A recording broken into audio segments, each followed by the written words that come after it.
Witness a press conference being hosted by a business mogul named Hugh J. Magnate, who has just bought the park so it can be converted into what I gather to be an oil hotel.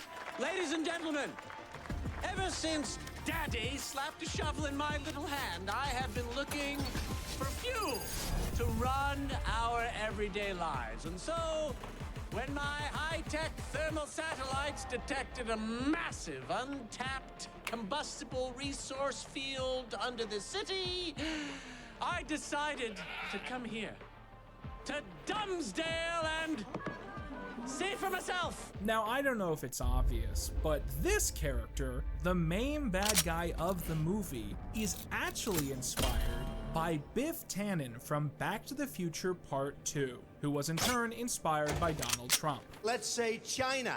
The Magnate Tower Oil Well Hotel to be built on the site of this grotty, stinky, yucky, pokey little park. It will produce 1,000 gigawatts of filthy, yet reasonably affordable energy. By Yeah, that's Trump. That's Trump. Yeah, that's our man. You know, it is so frustrating how many bad guys in movies end up being weirdly veiled parodies of Donald Trump. But maybe it only bothers me because I am so exhausted from his campaign trail.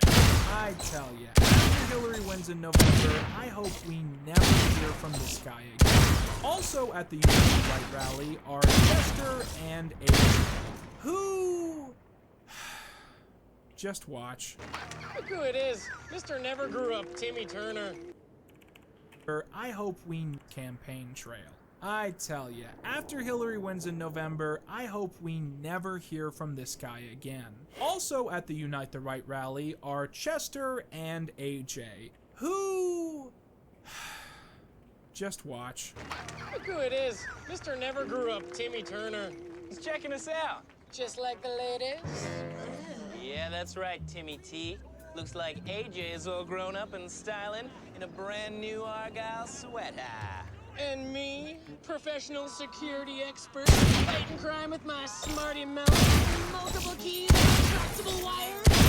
So the implication of this scene, if you'll excuse the pun, is that Chester and AJ are secretly super jelly of Tom, and that they're upset that he got to stay in the 5th grade for over a decade, while they became boring adults. But in reality, I tend to feel bad for people I know who got held back one time. So a situation like this would play out a little bit less like that and more like...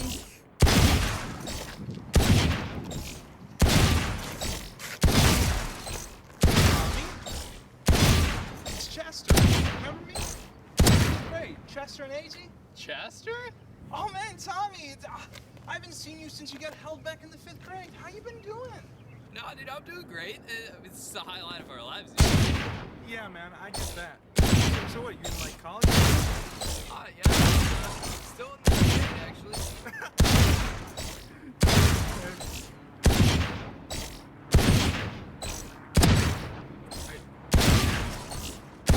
Mondays are great. They're so easy. Get to Frank Cox all day, hang out with girls, dodgeball, ice cream. It's so Yeah, man, it's great. But I'll talk to you later. all right, dude. Don't go to the park tomorrow.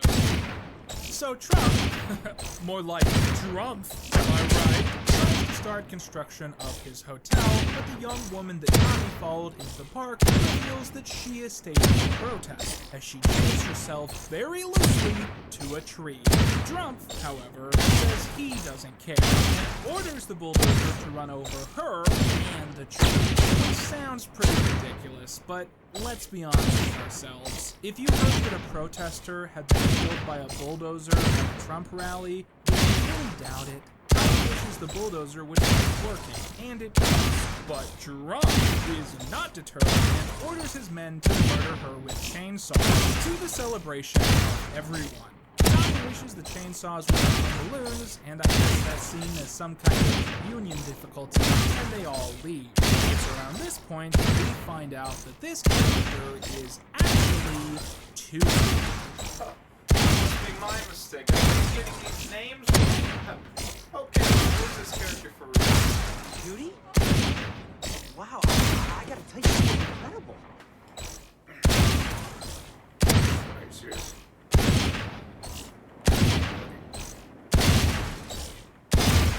That's Tooty.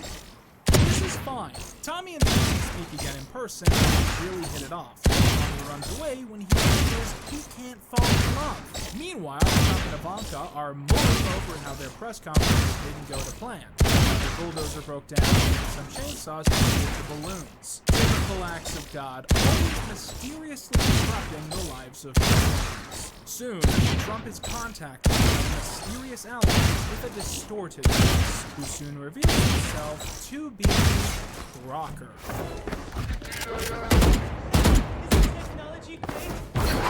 Now, I kind of get what they were doing. When you have a TV show that mostly revolves around the whole status quo of a select set of characters, one of the easiest ways to do an event episode is simply to dash in a new sense of stakes. When I was a kid, the SpongeBob movie really hooked me in this way. You see, Plankton started off as this gag villain, trying to steal a veggie burger recipe to no avail, only for him to then become a serious threat when he took over Bikini Bottom in the film. My years of investment felt paid off, and it also seemed like the stakes had never been so high. But if you're going to go for this, it's best to use the pre-existing mechanics of the world we already know. It works a whole lot less, for instance, when you introduce an entirely new bad guy with less clearly defined motivations and then treat him as the big threat of the special while still presenting him as an absolute buffoon. Hell, if you still want to do the basic plot of this special, why not switch out this loser with Doug Dimmadome? Come on, think about it. This is a character all the fans know. He's outright worshipped online. And if you want to have a bad guy, he's a millionaire mogul trying to gentrify every remaining quaint part of Glensdale. Why not use a character who already has that defined as his shtick? Now that I think about it, the issue with this project is that most of the gags in The Fairly OddParents only work in animation. If you try to pull over the source material directly, it just feels forced. But that one visual gag where Doug Dimmadome's hat keeps going past the end of the screen, that would kill in live action. And just doing that one trick would almost justify this entire mess. But instead of two legacy bad guys teaming up to become a threatening yet entertaining duo, we have this. Crocker x some fucking guy, I don't know. So back at the Turner residence, the Fairleys try to coach Tommy on why he's been acting so strange. You've been acting sick since you saw Tooty in the park yesterday. Sick? No, I just have a cold or something. Yeah, that's what being sick means, Tommy. Oh no! You're falling in love with Tooty! That means you're growing up and you'll lose us forever! Uh-oh. That wasn't in the script. Drake Bell shit himself on set, and that was his organic reaction. The Fairleys deduce that Tommy's love meter has grown, meaning he's one step closer to falling in love and moving out of his parents' house, which means that he would have to give up Reddit or something. I don't know, I haven't really been paying a lot of attention. Tootsie soon arrives to see Tommy, causing his parents to shower her with praise and rice, hoping to exorcise him from their house. Through the power of hormones, Tootsie convinces Tommy to go on a date with her, and as they ride on a bicycle bike for two, Chester and AJ knock them from a distance. This is definitely one of the details of this film that I like the least. When I was a kid, my all-time favorite detail of The Fairly OddParents was how these three guys would stick together. There were so many episodes that were all about friendship and how important these guys were to Tommy. And it just feels all that away for the sake of some Lock in sight. jokes about how Chester and AJ wish that they were in the Lock in 5th sight. grade of 23. It's just strange to me that Lock by in sight. trying to make things more goofy and generic for this format, the animated stories with these characters feel much more grounded and fully realized. Meanwhile, at Trump Tower, Cocker and Trump are planning a device that will allow Cox to capture the Fairleaves, with Cocker already having explained their existence and magical powers. They also made out for a bit as well, so I think they've definitely bonded by this point in the movie. Stake University deduces that once they steal the guys would stick together.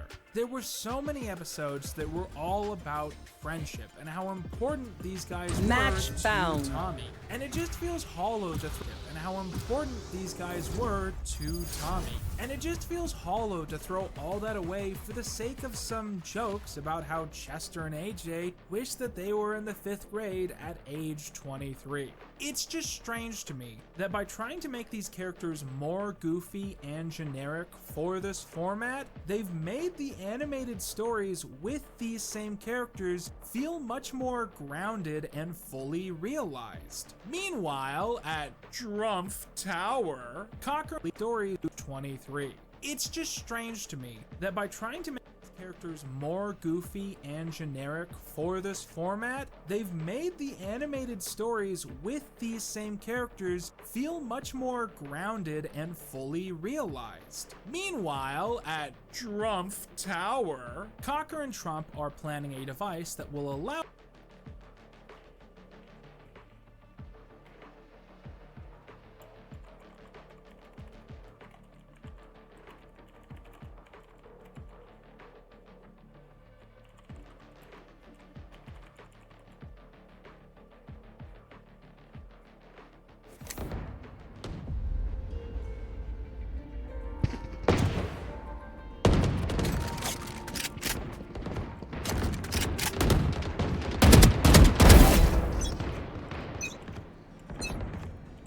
Just some good old hard yakka, standing in between us and victory. Fight! Time to mobilise my pack.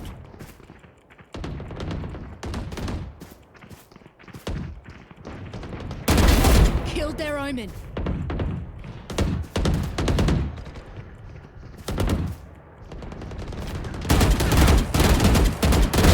One less.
is dead.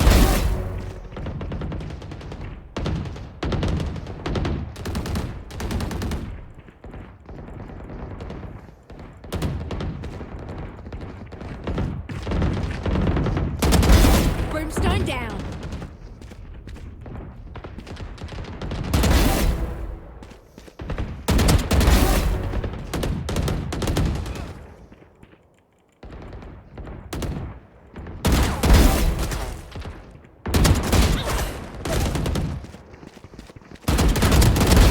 Done with.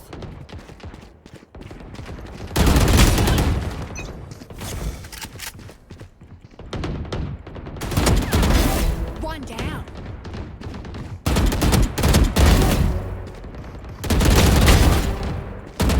Dominating. Enough. One dead.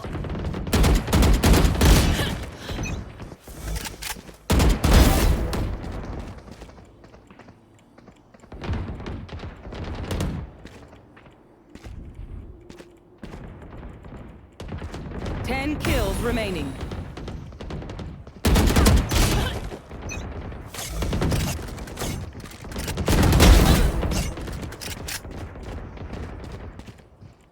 Five kills Brimstone remaining. Dominating.